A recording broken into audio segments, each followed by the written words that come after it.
1,30,00,000 और पेंशन का एवरेज कितना है साल का? 2,77,00,000। कौन सी ऐसी नौकरी है जहां पेंशन तनख्वाह से ज्यादा है, डबल से ज्यादा? सेबी में होल टाइम मेंबर बन गई तो फिर से तथाकथित पेंशन मिलनी शुरू हो गई और पेंशन कितनी? 2,77,00,000 औसत एवरी ईयर। अगर मैं आईसीआईसीआई से खुद इस्तीफा देता हूं या देती हूं तो उस इस्तीफे की तारीख से 3 महीने के भीतर मैं अपने ईसॉप्स को वेस्ट कर सकता हूं, उसको मैं भुना सकता हूं, मैं ले सकता हूं। ये उन्हीं की पॉलिसी है, उन्हीं की वेबसाइट है, प्रेस रिलीज में लिंक है, खोल दीजिएगा, पढ़ लीजिएगा। तो ये 8 साल बाद माधवी बुच जी इस्तीफा देने के 8 साल बाद ईसॉप भुना रही हैं। नमस्कार साथियों, हमने कल एक खुलासा किया था, we done an expose yesterday, और हमने 3 लोगों से सवाल पूछे थे। माननीय प्रधानमंत्री जी से सवाल पूछे थे, सेबी की चेयरपर्सन से सवाल पूछे थे और आईसीआईसीआई बैंक से सवाल पूछे थे। इनमें से कौन मोहरा है और कौन खिलाड़ी है मुझे नहीं मालूम, लेकिन एक मोहरे का जवाब आया, आईसीआईसीआई का जवाब आया। उस बारे में थोड़ी चर्चा कर लें, क्योंकि उस जवाब से और सवाल खड़े हो जाते हैं। उस जवाब ने हमारा काफी काम आसान कर दिया। इस पूरे घोटाले का एक परत और खुली इस जवाब से। They have helped us in unlayering this exposé even further. तो आईसीआईसीआई कहता है कि माधवी बुच जी को जो उनका कार्यकाल था आईसीआईसीआई में, उसका रिटायरल बेनिफिट मिला, तनख्वाह नहीं थी, ये सेवानिवृत्ति के पश्चात जो उनको पैसा देना था वो था। अब मैं अपने साथियों से कहूंगा कि वो टेबल खोलें, क्योंकि वो टेबल बहुत कुछ बताता है। इसको थोड़ा, आपको दिख रहा है ये टेबल अच्छी तरह? नहीं, यहां से पीछे दिख ही रहा। तो आप देखेंगे कि माधवी बुच जी आईसीआई से रिटायर हुई और उस वक्त उनको कुछ ग्रेच्युटी मिली। टेबल में आप देखिए 71,90,000 2013-14 में उनको ग्रेच्युटी मिली। उसके आगे लिखा हुआ है अलाउंस ग्रेच्युटी फंड। 2014-15 में 5,36,08,825 रुपए, ये हम मान लेते हैं 1 मिनट के लिए कि ये रिटायरमेंट कम्यूटेड जो पेंशन है ये उनको मिल गई, चलिए मान लिया। उसके बाद मुझे एक बात बताइए कि किसी भी व्यक्ति को रिटायरमेंट के पश्चात हर साल पेंशन का अमाउंट बदलता रहता है क्या? बीच में बंद हो जाता है क्या और फिर से शुरू हो जाता है क्या? कभी हुआ ऐसा? मैं बताता हूं कैसे हुआ। यहां अगर 2014-15 में सब सेटलमेंट हो गई आईसीआईसीआई की और माधवी बुच जी की, और 2015-16 में उस टेबल में आप देखिए कि उनको वहां से कुछ नहीं मिला, नो सैलरी लिखा हुआ है, तो फिर 2016-17 में फिर से क्यों मिलनी शुरू हो गई? ये ऐसी कौन सी पेंशन है? सेटलमेंट हो गया, 5 करोड़ के लगभग आपने दे दिया, ग्रेच्युटी आपने दे दी, फिर आपने देना बंद कर दिया, लेकिन 16-17 में फिर से शुरू कर दिया। यह बड़ी चमत्कारिक पेंशन है, फिर से मिल गई। ना केवल इतना, अब मैं आपको इस टेबल पे फिर से देखने को कहूंगा। इस टेबल में आपको 2007 से लेकर और 2013-14 जब तक वो आईसीआईसीआई में थी, उनकी तनख्वाह दिखाता हूं। एवरेज अगर आप इसकी निकालेंगे, if you take out the average salary, annual salary of Madhabi P Buch ji when she was in the ICICI between 2007-8 and 2013-14, the average comes out to be 130 lakhs, 1 crore 30 lakhs, 1 crore 30 lakh. और पेंशन का एवरेज कितना है? साल का 2,77,00,000। कौन सी ऐसी नौकरी है जहां पेंशन तनख्वाह से ज्यादा है, डबल से ज्यादा? ये तो हमें मालूम ही नहीं था। ये तो कल आईसीआईसीआई के जवाब जब आए तो रिसर्च की, पेंशन से ज्यादा तनख्वाह होती है, हमने बचपन से सुना था। तनख्वाह से ज्यादा पेंशन न्यू इंडिया में आने लग गई, कुछ लोगों को मिलती है। उसके लिए आपको मोहरा बनना पड़ता है, उसके लिए आपको प्यादा बनना पड़ता है। हम इस बात का जवाब, आईसीआईसीआई से हमें कोई गुरेज नहीं है, वो दे दें, हमें कोई दिक्कत नहीं।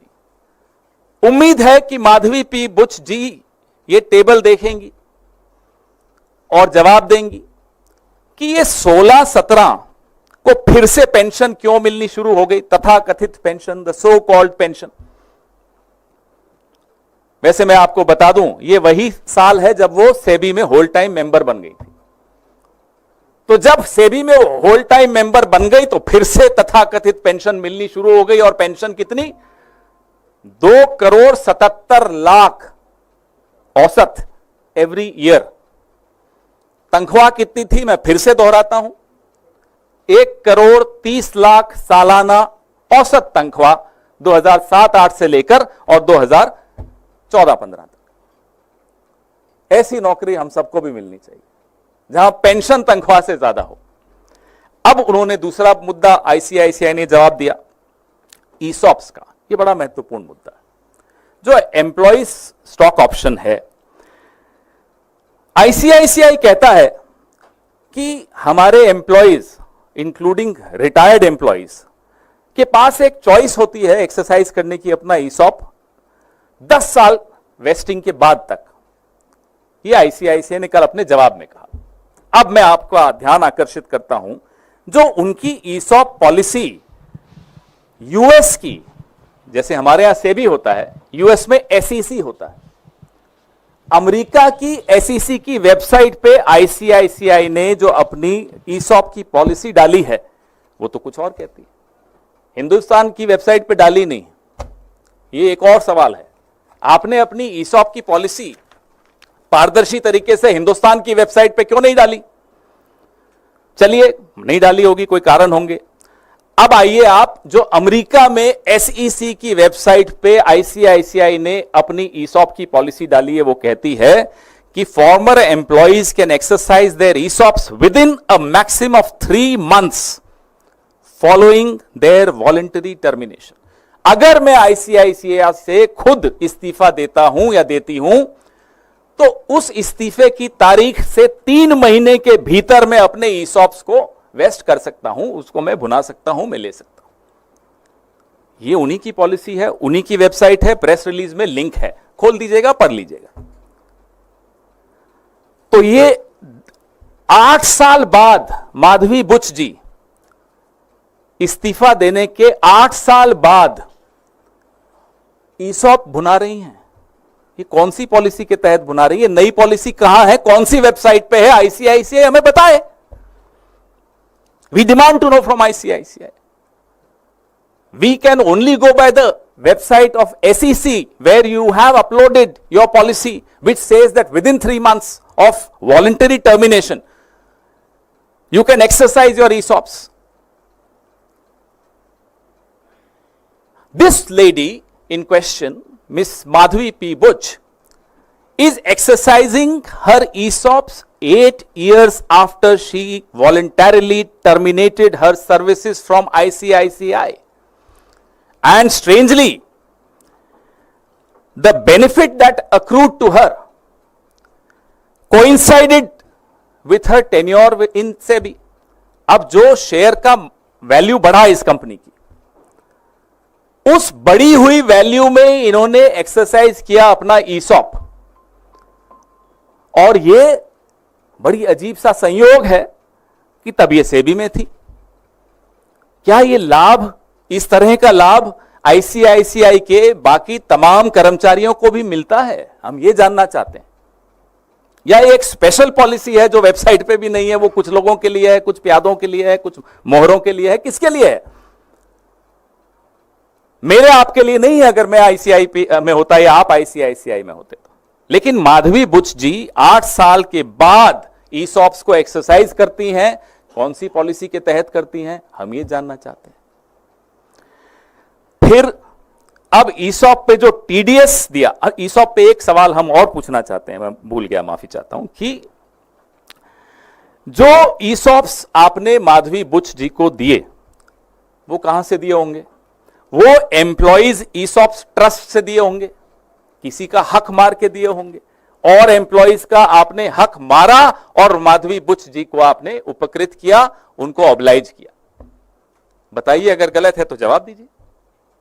ईसॉप भी तो ट्रस्ट से ही आएगा। उस ट्रस्ट में जो ईसॉप्स हैं, अगर मैंने ज्यादा ले लिए तो विनीत जी को नुकसान होगा। कितने ऐसे कर्मचारियों को आपने नुकसान दिया और 8 साल बाद एक्सरसाइज करने का इनको अधिकार दिया, यह हम जानना चाहते हैं। अब आइए आप तीसरे और आखिरी मुद्दे पर। The last and the third point is the TDS on ESOPs. जो टीडीएस था ईसॉप्स पे, आईसीआईसीआई ने दिया माधवी बुच जी के बिहाफ पर। हम यह जानना चाहते हैं कि क्या यह नीति, यह पॉलिसी तमाम आईसीआईसीआई के अधिकारियों और कर्मचारियों के लिए भी आप करते हैं कि उनके ईसॉप्स पे टीडीएस आप देते हैं? Do you do this, do you extend this courtesy to every employee of ICICI that you pay the TDS on their behalf? And ये जो टीडीएस आपने दिया, जो अमाउंट है उस टीडीएस का आपने पे कर दिया माधवी जी के बिहाफ पर, तो क्या वो माधवी बुच जी की इनकम में माना नहीं जाएगा? हम और आप इनकम टैक्स देते हैं, हम सब थोड़ा बहुत समझते हैं इनकम टैक्स को, और अगर वो उनकी इनकम में है, she should be tax for it. तो आईसीआईसीआई ने ये टीडीएस अमाउंट को टैक्सेबल इनकम में क्यों नहीं दिखाया माधवी जी की? ये इनकम टैक्स का नॉन कंप्लायंस है इनकम टैक्स एक्ट का। हम एक और आरोप लगाते हैं, नया आरोप है। हम इंतजार करेंगे, आईसीआईसीआई जवाब देना चाहता है दे, एसईसी को भी दे कि साहब हमने जो आपकी वेबसाइट पे पॉलिसी डाली है अमेरिका की वो अलग है, हिंदुस्तान में हमने वेबसाइट पे नहीं डाली, लेकिन यहां अलग पॉलिसी है, और यहां भी माधवी जी के लिए एक अलग पॉलिसी है, बाकी कर्मचारियों के लिए अलग पॉलिसी है ईसॉप्स की। बताएं, डिमांड टू नो। नहीं तो माधवी जी जवाब दें। हमने कल भी उनको आग्रह किया था कि आप खुद जवाब दीजिए, नहीं तो हम हर दूसरे दिन आएंगे, कुछ नई बातें करेंगे, कुछ नए खुलासे करेंगे, क्योंकि अभी तो ये शुरुआत है। As I said, this is the tip of the iceberg. आपके सवाल। ये टेबल वापस लगा दीजिए ताकि ये देखते रहें।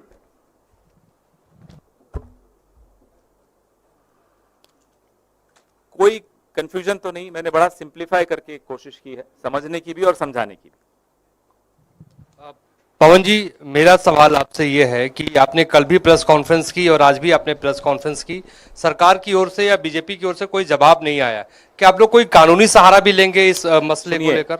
आपको जो अभी जवाब आ रहे हैं ना, ये किसी को बचाने के लिए आ रहे हैं। जिनको बचाने के लिए जवाब आ रहे हैं, वहां से आप किसी जवाब की उम्मीद मत करिएगा। उन्होंने अब अपने मोहरे आगे रखे हैं, अभी मोहरे जवाब दे रहे हैं, लेकिन शतरंज के खेल में खिलाड़ी को बचाने मोहरे नहीं आते। ये पहली बार हो रहा है, यहां भी नहीं बचा पाएंगे। रही बात कानूनी सहारे की, इंतजार कीजिए, अभी शुरुआत है, अभी तो बहुत कुछ आना है।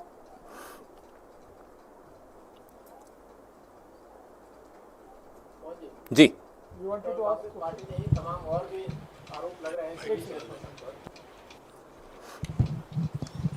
कांग्रेस पार्टी के प्रेस कॉन्फ्रेंस के साथ साथ और भी आरोप लगाए गए सेबी चेयरपर्सन पर, और कई प्रूफ भी दिए गए कई लोगों के द्वारा कि भाई वो करप्ट हैं सेबी चेयरपर्सन, और उनके खिलाफ कार्रवाई होनी चाहिए, सबूत भी है उनके पास। ये जो आरोप हमारे अलावा जो लगे हैं, भाजपा के एक पूर्व सांसद ने लगाए हैं, कोई छोटी बात नहीं है। भाजपा के एक पूर्व सांसद भी आरोप लगा रहे हैं कि माधवी बुच जी और सेबी में किस तरह का भ्रष्टाचार है, सबूतों के साथ वो बात कर रहे हैं। फिर भी अगर सरकार को नहीं जवाब देना या इस दिशा में कोई कदम नहीं उठाना, तो लोग सुन रहे हैं, लोग देख रहे हैं।